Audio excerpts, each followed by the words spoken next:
జై శ్రీరామ్ జై జై శ్రీరామ్ జై భవానీ వీర శివాజీ జై భవానీ వీర శివాజీ వందే మాతరం భారత్ మాతా की జై జై బోలో బజరంగ్ బలి की జై మరి 80వ స్వాతంత్ర దినోత్సవ శుభాకాంక్షలు.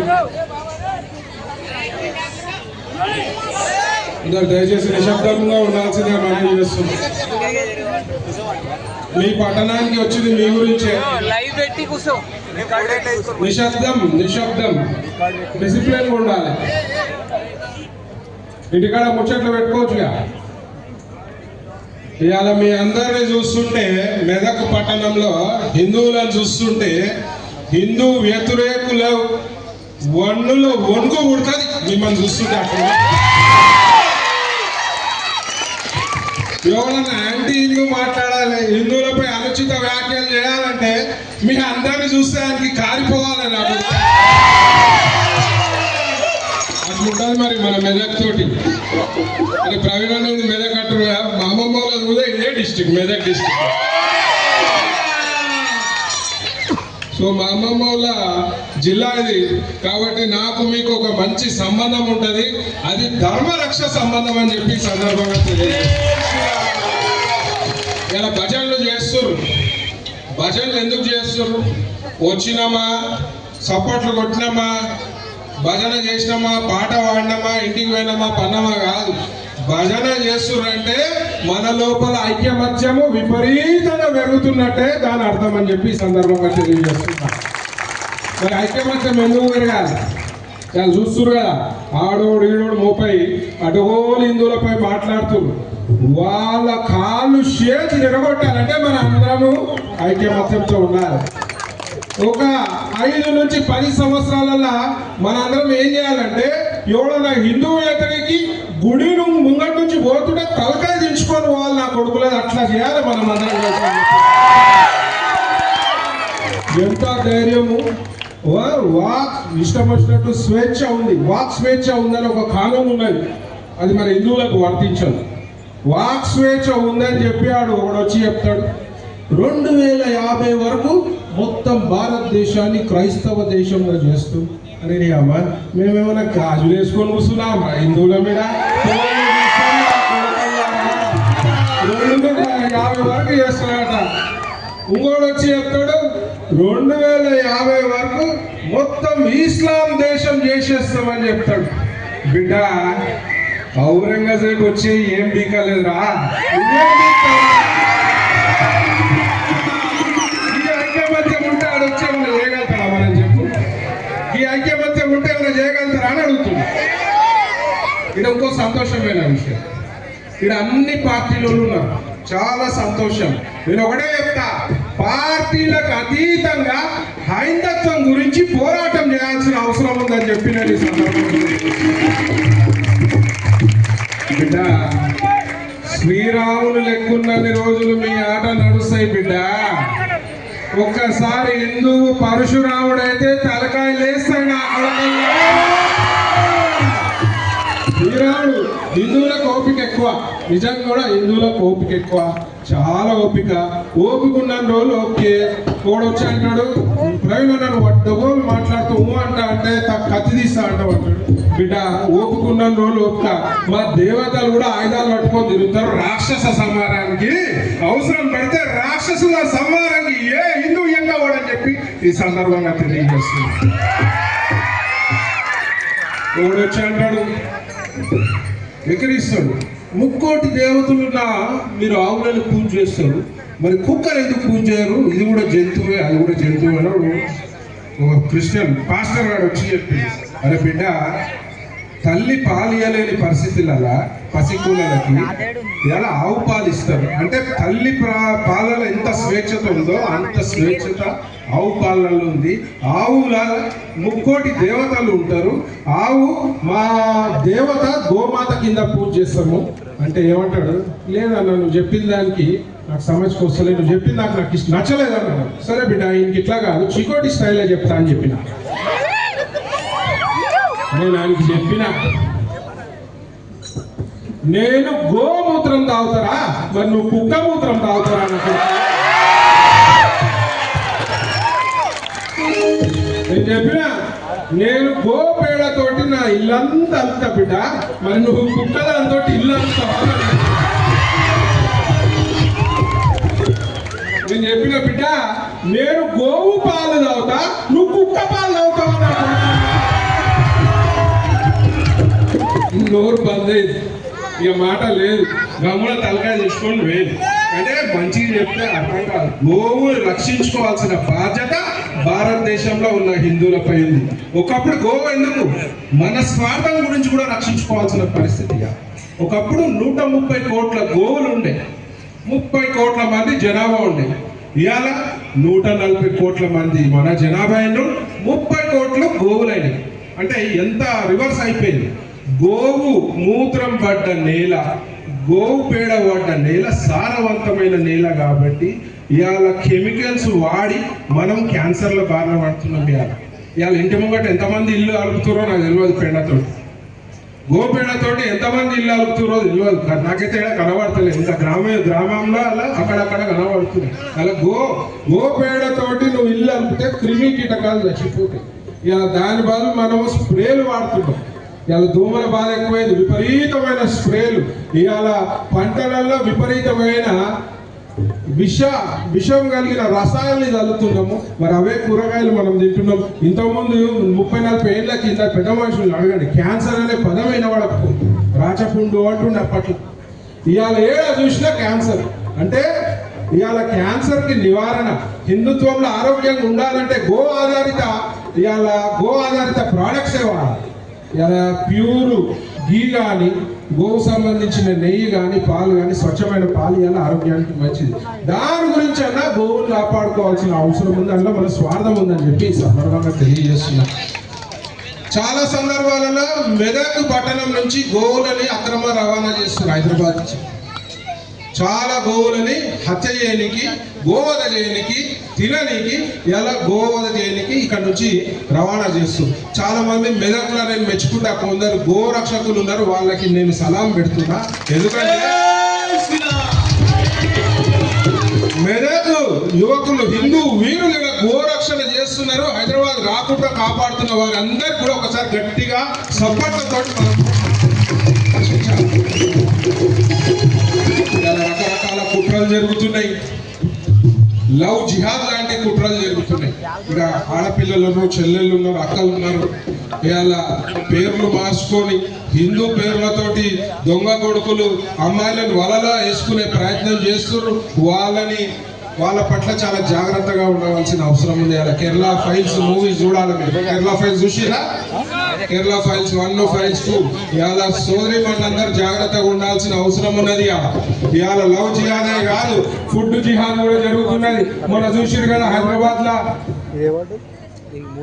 మేక మాంసంలా గొడ్డు మాంసం కలిపి హిందువులని వాళ్ళు అపరిచితం చేసే ప్రయత్నం చేసి చూసిరా? ఎంతమంది చూసిరా?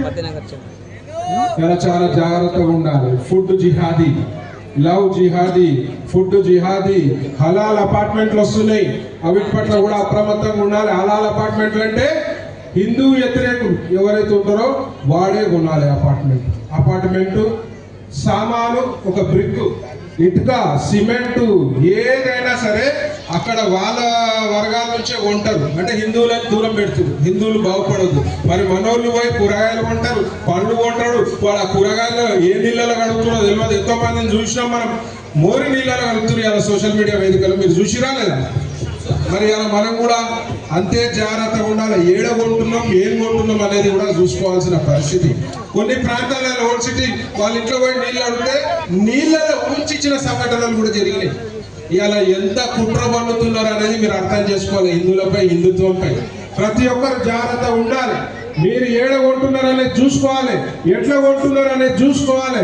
ఎట్లాంటి దానికైనా ఏ యొక్క సంఘటన జరిగినా ఇవాళ ఎట్లయితే భజన్కి వచ్చిరో ఇంతమంది, అంతమంది ఒక ఏకతాటిపై వస్తే మాత్రం ఏ శక్తి హిందువులను ఏమీ చేయలేదని చెప్పి సందర్భంగా నేను 2.5 గంటలు వచ్చింది మీ అందరి కలవనీకి, ఒక 4 ముచ్చట్లు చెప్పాలి. ఎందుకంటే ఇవాళ మేము గ్రౌండ్ లెవెల్లో తిరుగుతున్నా. నేను ధర్మరక్ష నా సొంత ఆర్గనైజేషన్ ఉంది, గ్రౌండ్ లెవెల్లో తిరుగుతున్నా. మీకు తెలియని విషయాలు చాలా ఘోరమైన కుట్రలు మరి ఇలా హిందువులపై జరుగుతున్నాయి. మరి అవన్నీ తప్పించుకోవాలంటే ఒకటే మంత్రం, ఏంటది? ఐక్యమత్యమే మన బలం. ఐక్యంగా ఉండాల్సిన అవసరం ఉంది. ఇలా బీజేపీ వాళ్ళు ఉన్నారు, బీఆర్ఎస్ వాళ్ళు ఉన్నారు, కాంగ్రెస్ వాళ్ళు ఉన్నారు. మరి అందరూ కూడా హైందత్వానికి వచ్చే వరకు మాత్రం అందరూ ఏకతాటిపై హిందుత్వం గురించి, సనాతన ధర్మం గురించి పోరాటం చేయవలసిన అవసరం ఉందని చెప్పి నేను ఈ సందర్భంగా తెలియజేస్తాను. ఏదైనా సంఘటన జరిగితే పార్టీలను పక్కకు పెట్టండి. అందరం ఐక్యంగా ఉండి ఆ సంఘటనను ఎదుర్కొంటే వాడు చెప్పిండు 2050 క్రైస్తవ దేశం చేస్తాను, వారికి కుక్క కాటుకి చెప్పు దెబ్బ కొట్టినట్టు జవాబు ఇచ్చినట్టు ఉంటుందని చెప్పి నేను ఈ సందర్భంగా తెలియజేస్తూ, మరీ ముఖ్యంగా ఎవరైతే ఇక్కడ ఆర్గనైజర్స్ అద్భుతమైన భజన చేస్తున్నారు, చాలా మంది అంటే ఫుల్ జోష్లో ఉన్నారు మీరు అందరూ. ఈ యొక్క భజన ప్రతి శనివారం చేస్తున్నారని తెలిసింది, 5వ వారం అయింది. ఒక 3 నెలల ఈ జాగా సరిపోదు, పోలీసు వాళ్ళు ఎత్తి పట్టుకోవాలి, ఇలా నీడ పట్టుకురావాలి, వీళ్ళకి కాపలు ఏడ ఉండాలని అట్లా చేయాలి.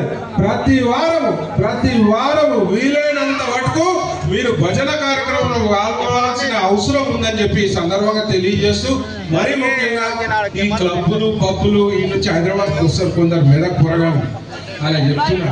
అది వేస్ట్ అయినా క్లబ్బులు పబ్బులు బేస్ట్, ఈ భజన్ జామింగులు ది బెస్ట్ అని చెప్పి ఈ సందర్భంగా.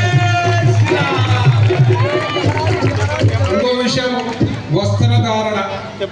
వారంకి నేను రోజు కొమ్మన్నా పోరు, వారంకి ఒక రోజు గుళ్ళకు పోవాలి. పిల్లగాడు ఎంతమంది పోతారు వారంకి ఒక రోజు? నిజంగా అబద్ధం, గుడి ముంగట్టున్నాం, అబద్ధం చెప్పదు. వారంకి ఎంతమంది? ఒక సినిమా అంటున్నా చూడండి, సినిమాలోనే అన్ని చేతులు ఇస్తారు. గుడికి వారంకి ఎంతమంది పోతారు చెప్పండి? అక్కలైతే చేతులే లేపుతారు. మీరే పోకపోతే మీ పిల్లగాళ్ళు ఎట్లా పోతారు అక్క? పుష్ప సినిమా ఎంతమంది చూసిరండి? ఇలా కూడా అబద్ధాలే, అందరూ చూసిరా పుష్ప సినిమా. నేనేమంటా అంటే సినిమాలకు జీవితం ఎంజాయ్ చేయండి, చిన్న జీవితం ఏది కాదంటే పరిమితికి మించిపోకుండా పరిమితిలో ఉండి ఎంజాయ్ చేయండి. కానీ వారంకి ఒక రోజు గుడికి, ఇష్ట దైవం గుడికి పోవాలి, వారంకి ఒక రోజు గుడికి పోవాలి. బొట్టు ధరించాల్సిన అవసరం ఉందని చెప్పి సందర్భం తెలియజేసిన. ముఖ్యంగా వస్త్రధారణ. ఇలా మహిళలు జుట్టు ఇరవేసుకొని గుళ్ళలో పోతుంది. చాలా మంది అక్కలు చెల్లెళ్ళు అనుకొని నేను చెప్తున్నా, జుట్టు ఇరవేసుకొని పోతే ఎవరు పోతారు తెలుసా? డాకినీలు, షాకినీలు, దయ్యాలు, భూతాలు పోతారు జుట్టు ఇరవేసుకొని.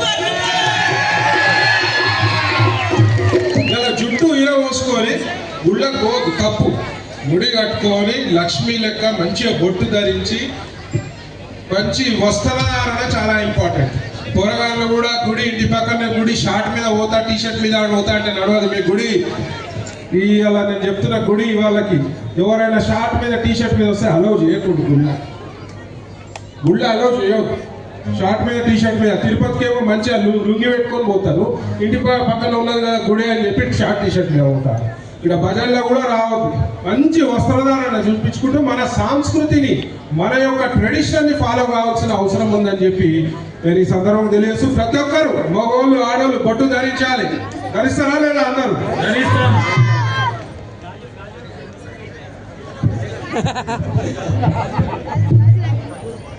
ఇవాళ తల్లులు కూడా ఆ పిల్లగాళ్ళు, చిన్న పిల్లగాళ్ళకి అడ్డమైన కార్టూన్లు అవి వీడియో ఫోన్లు ఇస్తున్నారు.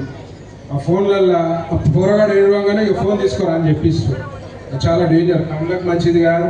రేపన్న ఏమేమో ఉంటుంది. దాని బదులు రోజు ఆ పిల్లగాడు చూడాలి, దానికి రూల్ పెట్టాలి. పొరగానికి అర్ధగంట సేపు నువ్వు భగవద్గీత తింటే నీ ఇష్టం వచ్చింది 2 గంటలు చూసుకోరా అని రూల్ పెట్టాలి, తల్లులు పెట్టాలి. ఎందుకంటే ఇవాళ ధర్మానికి గౌరవించే వ్యక్తి తల్లిదండ్రులను గౌరవిస్తాడు. ధర్మాన్ని గౌరవించే వ్యక్తి సమాజాన్ని గౌరవిస్తాడు. ధర్మాన్ని గౌరవించే వ్యక్తి భారతదేశాన్ని గౌరవిస్తాడు. అందరూ కూడా పిల్లలకి మంచి నేర్పాలి. గుళ్ళకు పోమని చెప్పాలి, పోకుండా మీరు దగ్గర ఉండి తీసుకుపోవాలి, ఇష్టమైన దేవుళ్ళని పూజ చేయండి, ఉత్సవాలు గట్టిగా చేయండి. ఉత్సవాలు గట్టిగా, ఇప్పుడు వినాయక చవితి వస్తుంది, వాడు వచ్చి అంటాడు మన పండుగలకు వచ్చే వరకు వాడు పటాకులు కాలుతుంటాడు, పొల్యూషన్ అవుతుంది, సౌండ్ పొల్యూషన్. ఎవరికి ఏం భయపడేది లేదు, ఇక్కడ ఎవరికి ఏం భయపడేది. పటాకులు కావండి, పెద్ద పెద్ద విగ్రహాలు పెట్టండి, గుళ్ళు కట్టండి, శివాజీ విగ్రహాలు కూడా పెట్టాల్సిందిగా నేను మనం చేస్తున్నాను. ఎవరిని అడ్డం పట్టడానికి హైదరాబాద్కి వెళ్ళి మొత్తం సేన వస్తారు, ధర్మరక్షకులు వస్తారు.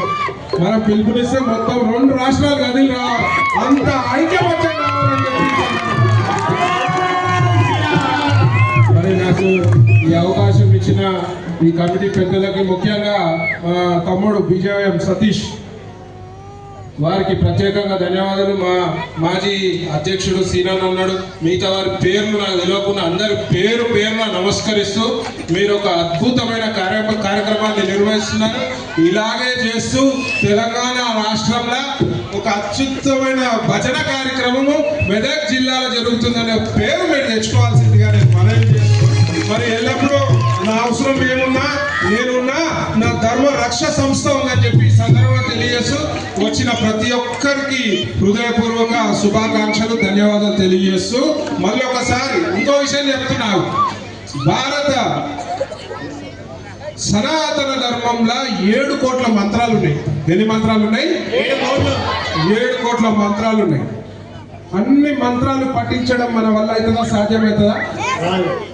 ఈ 7 కోట్ల మంత్రాలు పఠిస్తే ఎంతైతే పుణ్యం వస్తుందో, ఒక్క మంత్రం పఠిస్తే అంత పుణ్యం వస్తుంది. ఆ మంత్రం ఏ మంత్రం? జై శ్రీరామ్, జై శ్రీరామ్. రేపటి నుంచి ఫోన్లు ఇప్పటి నుంచి ఎవరైనా ఫోన్ చేస్తే అలో అనకూడదు, జై శ్రీరామ్ అనండి. ఏమంటారు?